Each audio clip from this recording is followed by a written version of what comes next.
We remain steadfast in our commitment in delivering local news that matters, stories that inspire, enriching the lives of Filipinos in the Philippines and across the globe. This is your GMA Regional TV. Buong puso para sa Pilipino. Kini ang dagkong mga balita karong Biyernes. Higpit nga kampanya sa mga sakyanang walay dokumento gilusad sa Mandaue City. Exclusive magtutudlo nga nibiya na sa usa ka pribadong tunghaan ni reklamo dili lang sa kalangay sa sweldo apan kuno hugaw ang palibot. Driver sa sakyanang nadasmag sa fast food, management tiini ug ang naangol nga customer may kasabutan na. Ug sa mga hilig og pinalahi nga adventure karong ting-init na itago nga lugar sa Baybay City sa Leyte.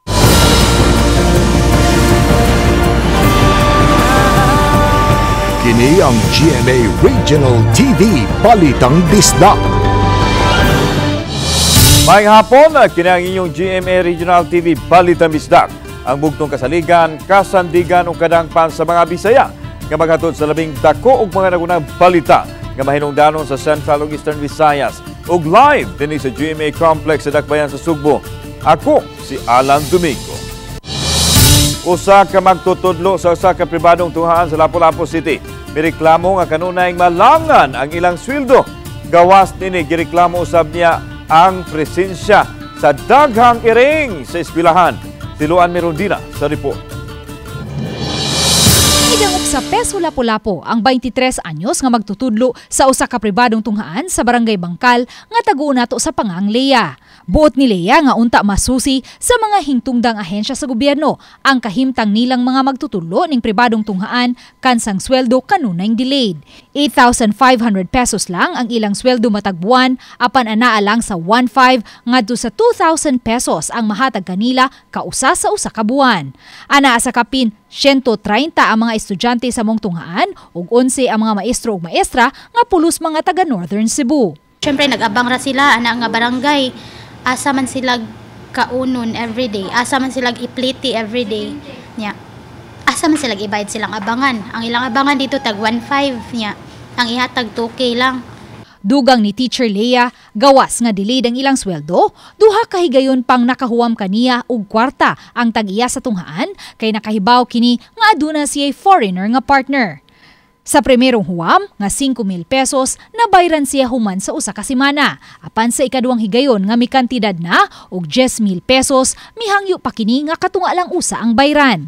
Ang iyang irason man nga manghulam siya kay ibayad sa loan niya para mabayad sa mga teachers niya. Naguna-una pang sa mga teachers kay syempre kung ako iputang akong side sa ilaha nga nag-abang ra sila niya mawara na ilang income niya. Ikaw nga medyo angat-angat sa gamay niya mahulam og kwarta kay para bayad sa ilaha. Syempre para sa ko pahulom man gid nako basta dadi nga yang isaad nga bayaran ko mabayaran. Gawa sa delayed nga sweldo, reklamo usab niya ang kaabog sa mga classrooms ug presensya sa daghang mga iring. Igsud pag ako baho kay ma'am niya napay mga tae sa iring daghan kay iring nagagi-agi. Ang kadlukan sa iring kay basin makambarasan ako mga estudyante ba. Nga ma-blame maestra. Daghan sa iyang mga estudyante ang kanunay ma-absent tungod sa ubo, sipon ug hilanat. Kay wa na siya makaagwanta, mi-resign na lang siya ni adtong Marso 8. Apan inay kapin sa 15,000 pesos ang iyang last pay nga dawatonon, 4,000 pesos lang ang gihatag kaniya. Ang kapin 11,000 pesos nga kuwang gipirmahan pa sa naasoy principal di napatik nga bayran kini sa Abril 1 apan hangtod karon wa pa gihapon mahatag. Giswayan sa RTV Balitang Bisdak, pagkuha ang habig sa tag-iya sa tunghaan apan nagdumili kini pagluwat og pamahayag kabahin sa mong issue. Samtang Peso Lapu-Lapu mitataw nga andam silang mo facilitate sa naasoy magtutudlo ngadto sa mga hingtungdang ahensya aron maaksyonan ang maong mga reklamo. The school is under the jurisdiction of DepEd Lapu-Lapu, and at the same time we will also endorse to DOLE since this is also a labor concern kay non-payment or delays sa mga sweldo is muna itutukan po sa taga-DOLE. Uban ni Marlon Melgazo, Luan Merondina, Balitang Bisdak. Gilimpyuhan ang palibot sa Talisay City Hall gikan sa mga layang dahon. nalayang kasagmutan og mga tanom nga himuon kining organic fertilizer. Ang detalye sa report ni Femari Dumabo.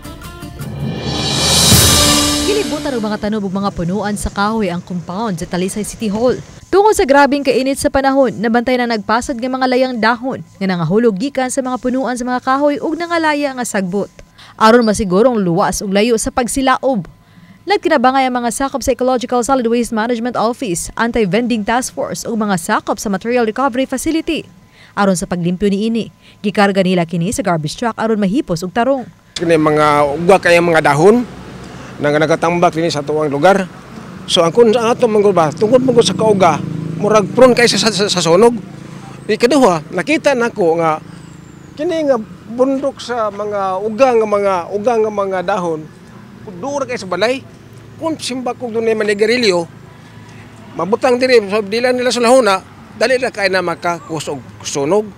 Ang ubang mga layang dahon ug sagbot gidala sa Material Recovery Facility aron himuong organic fertilizer. Mao kini ang tinguha sa kagamhanan sa dakbayan nga himuon sa matag Talisaynon sa ilang tugaran aron kapahimusla ng layang dahon ug sagbot tungod sa grabing kainit sa panahon. Tuyo usab niini aron dili kini mo sangpot sa pagkasunog. Ato lang himong organic fertilizer. May mga laya nga mga dahon. Sa katong mga tagbalay ba nga nanilagi nagproblema ni mga dagang laya, kung mamahimo pa kay isa lang buhaton dito. Wa gyud kun mahir kun dagon ilagod nang ilain. Ilain na gid sila og reseptacle aron ini kolekta atong lainon para ato i-process into organic fertilizer. Akong gipabutang dito sa tuwal tapol aron para atong ilain og butang atong i-separate sa ato ang mga common waste. Tungod sa kalapad sa wanang sa Talisay City Hall compound, panikamutan sa mga kawani sa City Hall nga malimpyuhan kini sud ning weekend. Kini ilabi na nga daghan ng mga bisita ang City Hall kaya naaman usab sa compound ang skate park ug family park. Oba ni Cleofer Lumayag, Femari Dumabok. Balitang Bisdak. Nabulabog ang mga customers sa fast food sa lungsod sa Moalboal pasado alas 9 hapon. Sa dayang kalit lang may bangga kining pribadong sakinan sa Bildong Bungbong sa Kananan. Ang sakinan nga gimaniho sa usa ka 64 anyos nga lalaki kinsa customer usab sa mong Kananan. Ang driver taga Barangay Calamba, Dakbayan sa Sugbo nga aduna lang untay gibisita sa lungsod sa Moalboal diha nahitabo ang insidente. Migawas sa investigasyon sa Moalboal Police Station nga ibalhin lang unta sa driver og laing kaparkingan ang sakinan kay adunay nakaharang nga bus nga nakapakanaog og mga pasahero. Apan sa pag-atras nini naigo na hinuon ang bus gisulayan sa driver nga makaabante. Apan giingon nga aksidente nining natamakan og kusog ang gasolinador. Giingon nawad-an siya og control sa sakinan hinungdan nga milahos kini. Usa ka lalaking customer kaangkon og minor injuries human mapiske og bildo nga nadala usab dayon sa ospital. Sa text message ipahibaw sa Moalboal Police Chief, way kaso nabasaka patok sa driver tungod kay nagkasabot na ang 64 anyos ang naangol og ang food chain. So, tagihan pag maneuver niya, yang naatrasan ang bus, naigo og gamay, nga iyang recover unta, o suddenly iyang na-accelerate forward padung na dito sa glass wall panel. Nabangga ang mismong bildo, naigo ang usa ka customer nga nagkaon sa sulod. So, based on his account, dili niya makontrol ang mausakyanan kay kada mga problema.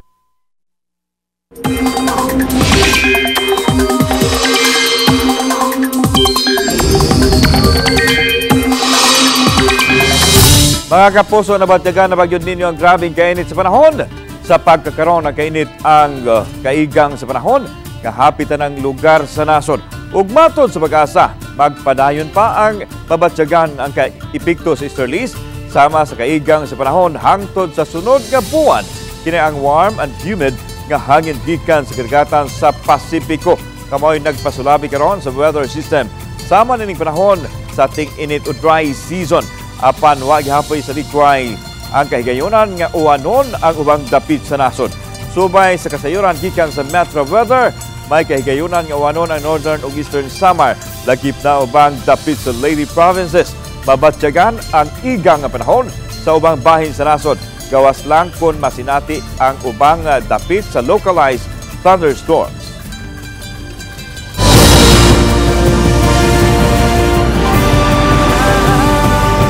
Kini ang GMA Regional TV Balitang Bisdak.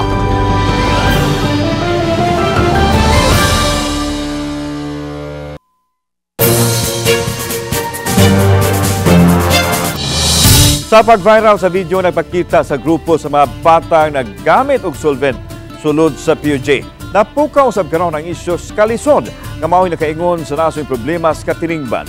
Kumustahon nato ang kahimtang nila ug ang lakang sa gamhanan sa pagpatuman sa malungtarong solusyon sa dakbayan sa Subo.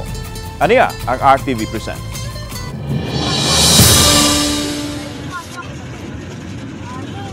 Unang mikatap ang video sa social media sa mga bata nga nagsakay sa PUJ diin ang uban naghingos og solvent. Duha kanila ang na-rescue na sa kapulisan sa pagkikalayon sa mga departamento sa Cebu City LGU. Nasayran nga sagad sa mga bata ana ang magpuyo sa siras sa syudad apan nasayran usab nga naay taga-silingang dakbayan sa Lapu-Lapu. Busa nakikalayon ang Cebu City LGU sa ilang counterpart aron matugyan ang bata nga ilahang na-rescue. Mo-coordinate mi sa CSW Social Welfare sa Lapu-Lapu para at least makuan sad matabangan sad tong mga bataa ba. Gipasabot ni Portia Basmayor ang Pangulo sa City Social Welfare Services kung CSWS nga kanunay ang pagpatuman nila sa programa sa mga batang libod-suroy. Gani adunay mo kapin sa 20 ka mga bata nga anaa sa sentro nga giatiman apan dakong hagit kanila ang mga ginikanan mismo nga nagpasagad sa ilang mga anak. Naman po'y nagtutok sa Uplan Hipos, naman tayo kung attorney diha nga nagtutok kung sa gid niya din ni coordinate na sa plaza sa ato sa DSWD kay naman po tayo protocols on how to reach out children. Sa Dalan Manalili, naila-ila nako si Mark Pugoy kinsa misugot nga ipakita ang iyahang nawong. Kauban niya iyang 4 anyos nga anak kinsa natulog pa sa asiras samtang siya nang ginabuhi isip parking attendant. Wa na ang iyahang asawa nga makaatiman unta sa ilang anak ug wa usab sila'y balay nga kapasilungan busa ang asiras ang ilang nagsilbing kapuy-an. Kung doon na mo'y kaugalingong balay, dili gyud mo magpondo dire? Oo. Di gyud mi magpondo din. Mapundo lang mi din mga nanon ba. Nami maatag akong anak kinsa iyang gusto ana. Gibutyag ni Mark nga ilong tuwapo siya ug nagdako siya sa daplin sa karsada ug nakat-on sa paghingos og solvent. 8 anyos pa lang ang iyahang edad. Karon nga usa na siya kaamahan, gihunong na niya ang paggamit og solvent aron dili siya sundugon sa iyang anak. Basin nga tungod sa dili mi kompleto pamilya, experience na mo ba nga goal kay mi makuan mi nag-rebuild mi sa among kagalingon. Mao to nga naka-experience ko nga sayop jud magbisyo. Ang sitwasyon ni Mark dili lahi sa sitwasyon sa sama niya nagpuyo sa siras. Kalisod ang ilahang gitumbok nga hinungdan. Nganong mupuyo man sila sa asiras kung aduna sila mga Pinoyanan. Si Faustino Isnerlan, 87 anyos, sa asiras usab magpundo. Din siya magpakilimos kay wa siya'y pamilya ug maglisod usab siya sa pagpauli ngadto sa probinsya. Arthritis, diabetes, dayon ang akong kanangalan nga tetanus. Adunay programang Uplan Hipos ang Cebu City sa Tarama Street Dwellers nga dugay nang gilusad apan hangtod karon dako gihapong hagit sa LGU. Sa pangutana, unsa ang malungtaron nga solusyon sa problema? Kini ang tubag ni Cebu City Mayor Mike Crama. Make the city rich. When the city is rich, then reduce poverty. And when you reduce poverty, many will now be spending for comfort. Many will have the money to protect. And many will have the money to keep tranquility of the family. Unang responsibilidad matod pas mga ginikanan ang pagbuhi ug pag-amuma sa mga anak. Busa gipadayag sa City Legal nga mamahimong manubag ang mga ginikanan sa pagpasagad sa ilang mga anak. Under the family code, they're supposed to take care of their children. No, they have to afford support to the children. So, in case of negligence, they will be liable for negligence. Matod pa, sayon sa mga taong wa makasinati og kalisod nga hukman sila tungod sa ilang kakabos apan alang usab sa kagamhanan dili mamahimong gamiton ang kalisod isip rason nga balion ang lagda alang kanila. Kauban si Clufer Lumayag, ako si Alan Domingo. Balitang Bisdak. Atensyon sa gustong mo serbisyo sa nasod pinagi sa Philippine Air Force, nagkinahanglan karon sila og mga lalaki ug babaeng mauban kanila. Bukas kini alang sa mga natural-born Filipino, lalaki ug babae nga adunay 5 feet ang height. Mudawat sila og application sa Mayo 6 ang sa Mayo 10, samtang ang examination sa Mayo 22 hangtod na sa Mayo 26 din per batch ang mutake sa exam. Alang sa mga officer, mag-edad og 21 hangtod sa 27 anyos, samtang sa mga enlisted 18 anyos hangtod sa 35 anyos. It's not only the salary but the Philippine Air Force, ito po sir is about service. The passion to serve the country. And for the benefits naman po sir, it's not only to serve but siyempre magbibigay ng benefits ang Philippine Air Force.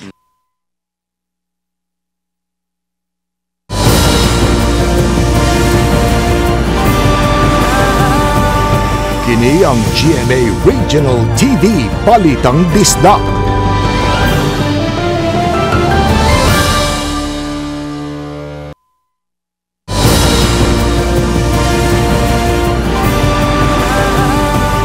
Kini ang GMA Regional TV Balitang Bisdak.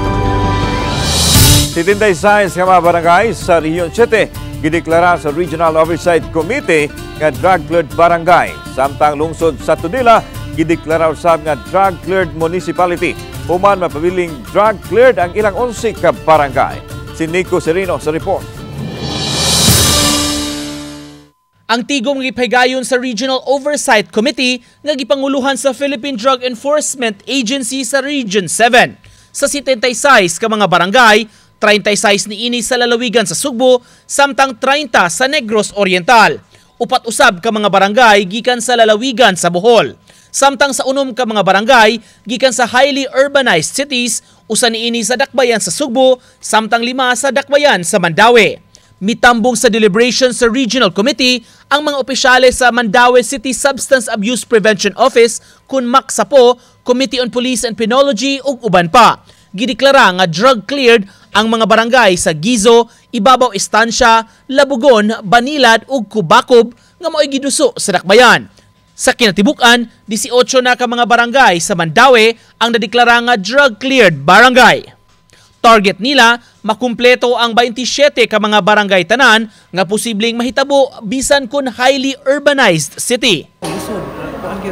Taas ang proseso, no? Medyo dili man sayon, dili madali. Pero at least kita sad nga Mandaue City naay 5 karon gani ang uban nga city wala ni diri sila. Puhon-puhon kining siyang. That they were able to trace and atong na-account for tanan ang mga tao nga nakabutang sa tuang drug watch list. Kanato na sila natagan og interventions. We're aiming that all 9 remaining will be for this year ato na mapadrug clear. Samtang moabot na sa napo ka mga barangay sa Dakbayan sa Talisay, human gideklara sa Regional Oversight Committee nga drug cleared ang barangay San Roque. Gihangop kini sa Talisay City Police tungod kay timaan nga nagmalampuson ang ilang kampanya batok sa gidiling drogas. Usa niini ang 24 oras nga pagpahigayon og random checkpoint og roving. Samtang gihangupsab sa lungsod sa Minglanilla ang pagdeklara sa Campo 8 nga drug-cleared barangay. Uban ni Cleofer Lumayag ug Marlon Melgazo, Nico Sereno. Balitang Bisdak. Pagdakop sa mga sakinang kolorom, labi na sa pampasahero, higusgan sa taga-traffic agency Mandaue. Ang live report ni Nico Sereno. Nick.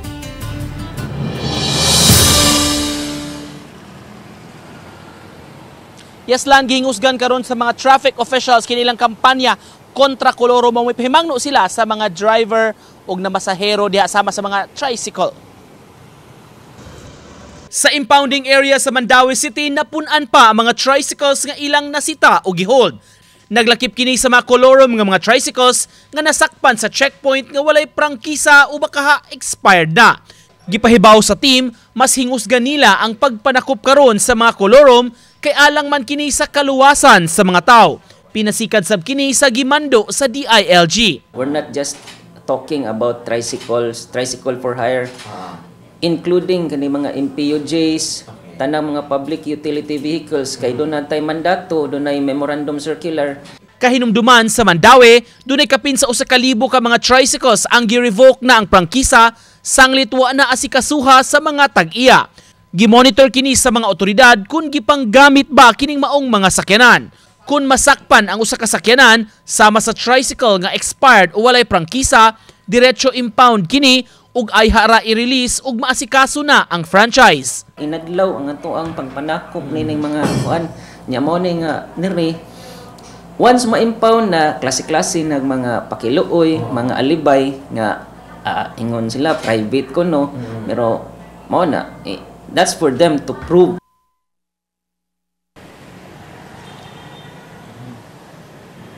Lan gawa sa kontra kolorom gipahibaw sab sa team nga nagpadayon pa ang ilang regular nga mga operasyon sa kadalanan sama sab nining Oplan batok sa counterflow kay doon na paghihapoy mga motorsiklo nga sagad kuno mo counterflow o mag-driving left mo pimangno sab sila sa tanan nga mga motorista nga mutuman lang gyud sa mga lagda sa trapiko. Lan. Okay, daghang salamat Nico Sereno.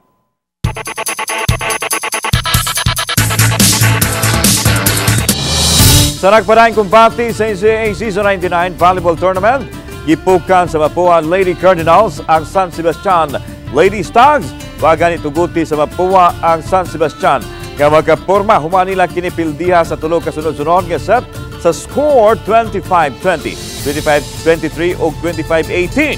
Pinag-usab ang LPU Pirates batok sa San Beda Lady Red Spikers human sa upat nga set 25-17, 13-25, 25-25 o 25-21. At ang iugma ang panag-atbang sa Perpetual Lady Altas ug Litran Lady Knights sa alas 9:30 buntag ug ang panagharong sa Arellano Lady Chiefs ug Mapua Lady Cardinals sa alas 2:30 sa hapon live sa GTV ug pinaagi usab sa live stream. Sa mga nangita og laing kasuruyan ug kalingawan karong summer, tara ato ang suwayan og bisita ang kaanyag sa Baybay City sa Leyte kauban si Orchids Lapingkaw.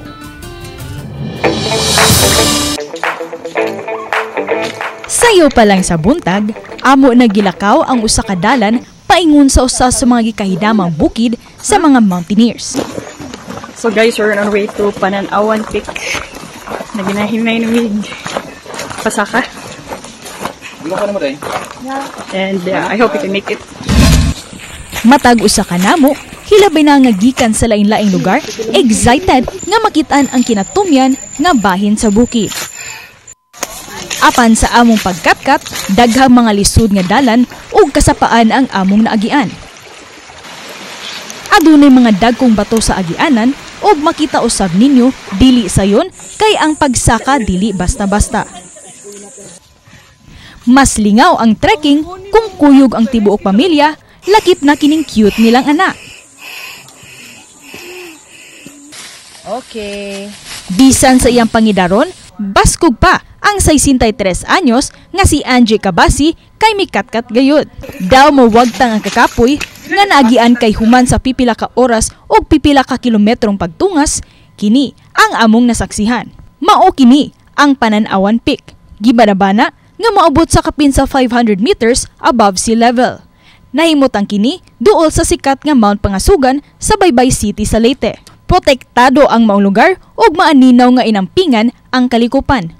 Kailangan mag-awareness talaga ng tourism awareness at kasama na doon yung environment, kapilgani ang gender and development. Apan bisan tago ang maong lugar ug taliwa sa paghangos, among napamatud-an ug nakatunan ang kaisog, determinasyon sa among kaugalingon nga malahutay sa kalayo ug sa pagkatkat sa bukid.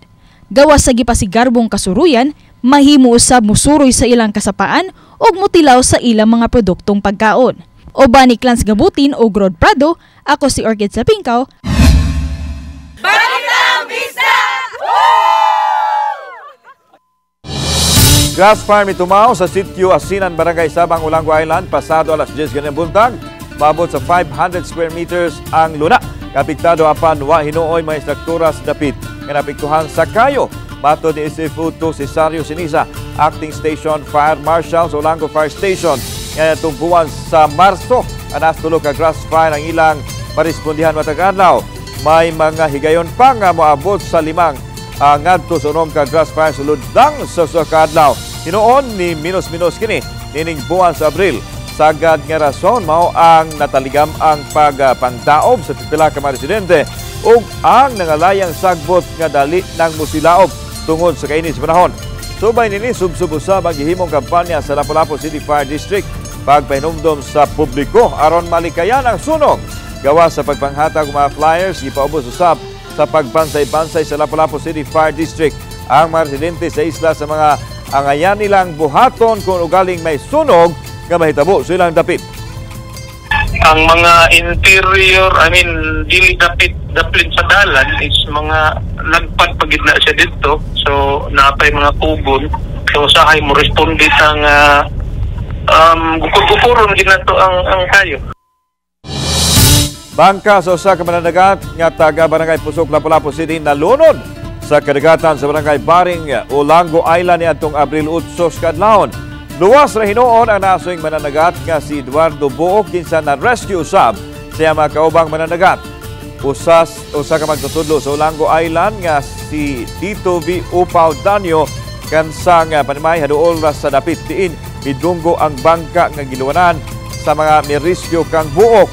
Nihatag usab og kape ngadto sa mga mananagat o nitabang sa pagkontak sa kapitan sa Barangay Pusok. Wa hinuon matataw sa video ni Tito V. Upaw kung sa hinungdan sa pagkalunod sa mga bangka nga nabungkag yun. Matod sa Deputy Commander sa Olango Coast Guard Substation, ngawa sila'y nadawat nga report kabahin sa nalunod nga bangka. Traffic advisory sa mga moagi sa kadakong intersection sa Mandawi City. Ang UN Avenue ug Dean Cortez, ang autoridad mohimog traffic simulation sa bagong scheme nga ipatuman kundi himuon ang roundabout or rotunda sugod sa tungang gabi sa Domingo. Himuon ang simulation pagsusid kung maayo kining pamaagi aron malibyahan ang bugat nga trapiko sa maong lugar. Dili na unya gamiton ang stoplight sa dapit ug ang rotunda na ang ilang ibutang. Samtang makita ninyo kining maong episode sa official website sa GMA Regional TV, www.gmaregionaltv.com. Pwede usab ninyong mabisita ang among official YouTube channel, GMA Regional TV, o i-click ang subscribe button alang sa labing init nga balita gikan sa mga rehiyon tungod sa GMA Regional TV Local News Matters. Kami, ang GMA Regional TV Balitang Bisdak, kinatibukang pwersa alang sa mas dakong misyon ug mas halapan nga pagkalagad sa nasod. Mayong hapon mga kapuso, happy weekend!